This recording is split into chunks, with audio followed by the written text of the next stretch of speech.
Heidi and Frank Show. 1-800-955-5567. Thank you for joining us. Hope you're all awake and alert and you've read all the props and you know who you're going to vote for. I'm still going to wait until I get in there to decide. Frank. I don't know. I'm going to vote. It's irresponsible. You should be studying. There's stuff that you should care about. You're a father. You're a... I know there's stuff I should care about, but there's stuff that I just don't. Well, yeah. I think that's why it's such a 50-50 on like who's going to win this. Because, yeah, it's like if you... it seems like if it ain't about you, who gives a damn?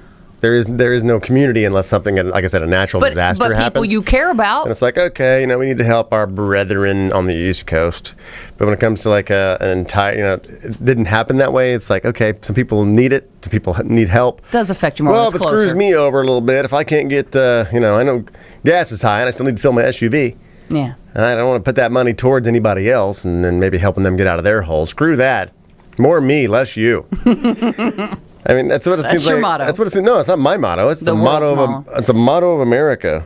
Until, like I said, until a natural disaster happens, then we all band together as brothers. Somebody's at the door. Somebody's at the door. Someone's at the door. Come on in here. Have a seat, Nikki. Thank you. Am I saying your name right? I hope. Let me hear it. DeLoach. That's right. All right. Yeah. Well, he was all worried with the D and then the little E. I thought it might have some weird Frenchy thing on it. Fancy. It is a weird Frenchy thing but I'm from the. It's supposed to be pronounced DeLoach. Ah, DeLoach. But I'm from the South. Yeah. So DeLoach. Yeah. What part of the South? A small town called Blackshear, Georgia. So 30 minutes north of the Florida line. I mean, country. Yeah, we're from the country too. I'm from Indiana. Southeast Indiana. Yeah. Yeah. So we were rednecks. Right? Yeah. I still hold on to that look. I'm a tonal redneck. Really? You were? Yeah, a Coors Light drinking, boot wearing. Nice. I am in love. Oh. Yes. But I'm so excited to be here because I have been a fan for such a long time. Really? Yes, I used to listen to you every morning on 97.1. Nice. And I listen to your podcast afterwards. Wow, you are a big fan. Look at that. I love it. It's good to have you on the show. I'm so excited that you guys are back on the radio. Me too. We're excited too. They were like, do you want it? And we're like, okay. Yeah, I think we'll take. We don't need to think about it. It's almost like though you've asked everybody else. Yeah. No. They came to us first, and we got it. And it's good to be back. But thank you for coming on the show. You got that big show Awkward on MTV. Thank God. That's great. Knock on wood. Is it like their most popular scripted show, right? Yeah, it is. It's a great show. I mean, I feel so fortunate. You play a mother though on that show. I do. I play I don't know if you could be can you be the mother of a teenage girl? I'm so happy MTV thought I could be a mother. But I mean, as far as like looking at you, in an audition where you see because of a teenage daughter. I mean, I have a teenage daughter, but I look old. You don't. You look young and sweet. No. I can't imagine. Like when you went to the audition for that to play the role. I mean, you were a young mom. I mean, it's not like you're supposed to be playing a 50-year-old mom. But did you try to like dress down like to really be believable? Like I need them to think that I could play a mom. Well, I specifically I went into it thinking there's just no way they're going to cast me for this. Like not because of my age, but I mean the role was so good. I'm like they're probably going to offer it to some like huge actress. So I like that you go into interviews and auditions just like I do. I'm just like, this has never happened. Oh, really?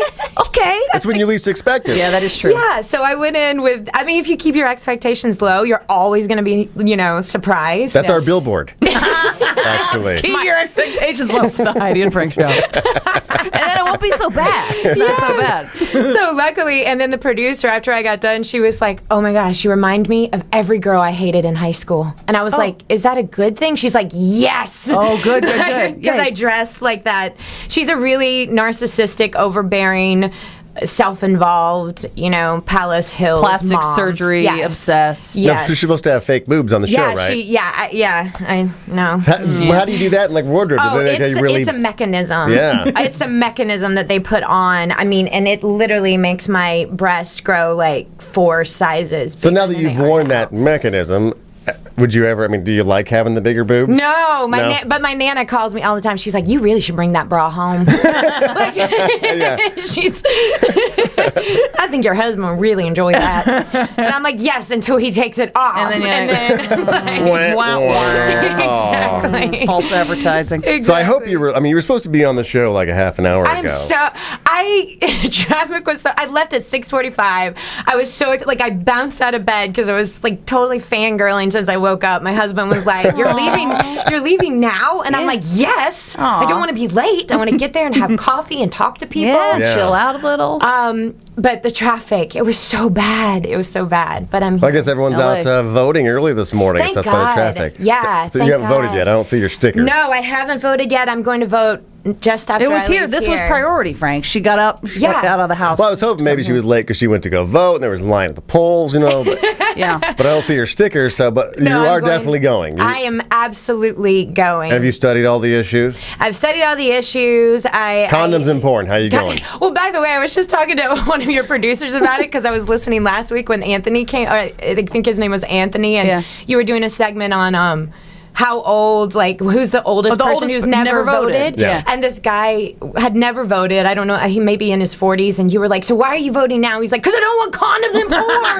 That was his big issue. He was so angry. We finally found the thing that he cared about. He was so angry. I was like, I hear you on that. I mean, So you're voting no. So do you vote no on Measure B? That means no condoms, or yes on Measure B for no condoms? This is what makes it all complicated. Very confusing. Right? It was even like when the whole gay thing rolled, they're like, well, no, if I vote no, If it means no, it means yes. Right. So with condoms and porn, I think you have to vote.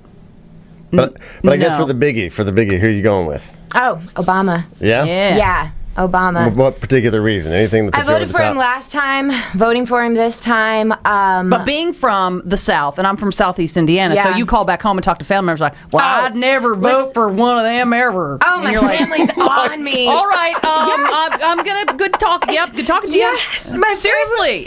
It's actually very, very true. My whole entire family, they're conservative Republicans. Right.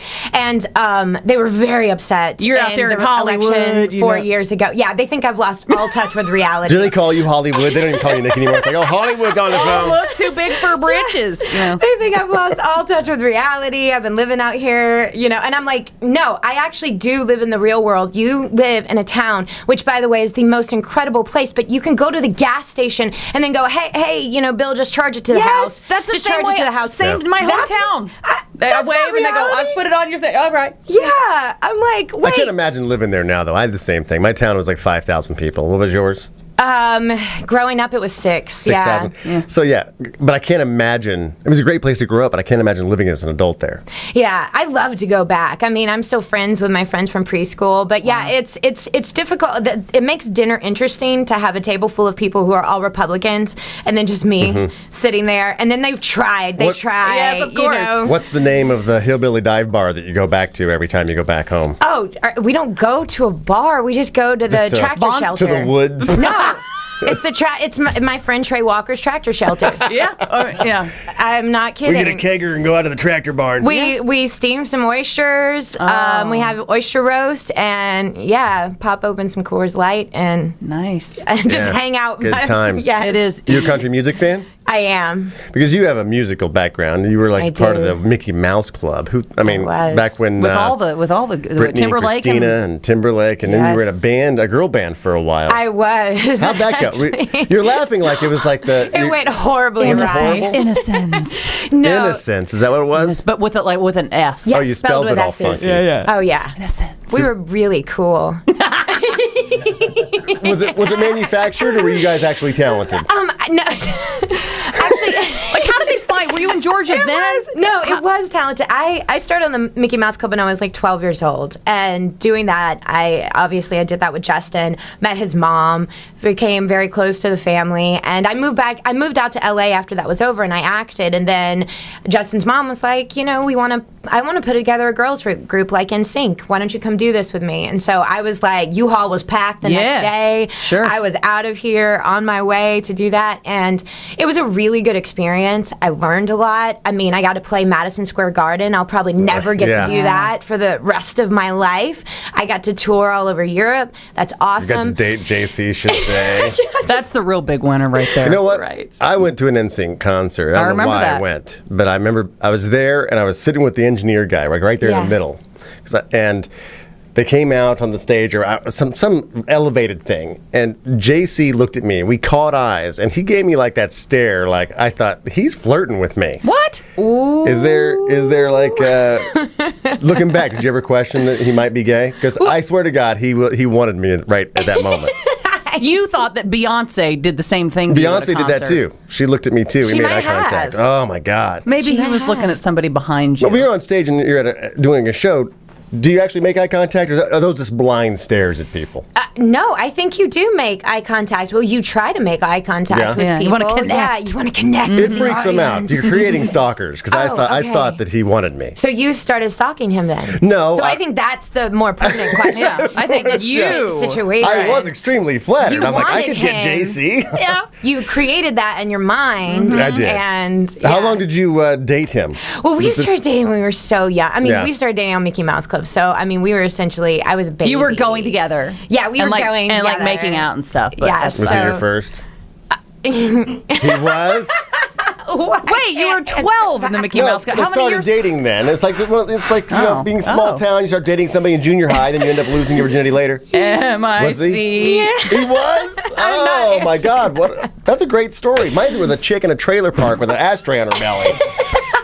You have a much better story than me. Mine was on a black lacquered waterbed with mirrored ceilings. I watched myself lose my virginity. That's horrible. Not advisable, by the way. That's horrible. Yeah. All right. Nikki's going to tell us how she lost her virginity story when we come back and more. Meanwhile, You're her going to have to publicist give me a couple of drinks. All right. That's going to happen. Let's get the tequila rolling in here. It's the morning show. 1-800-955-5567. We are Heidi and Frank.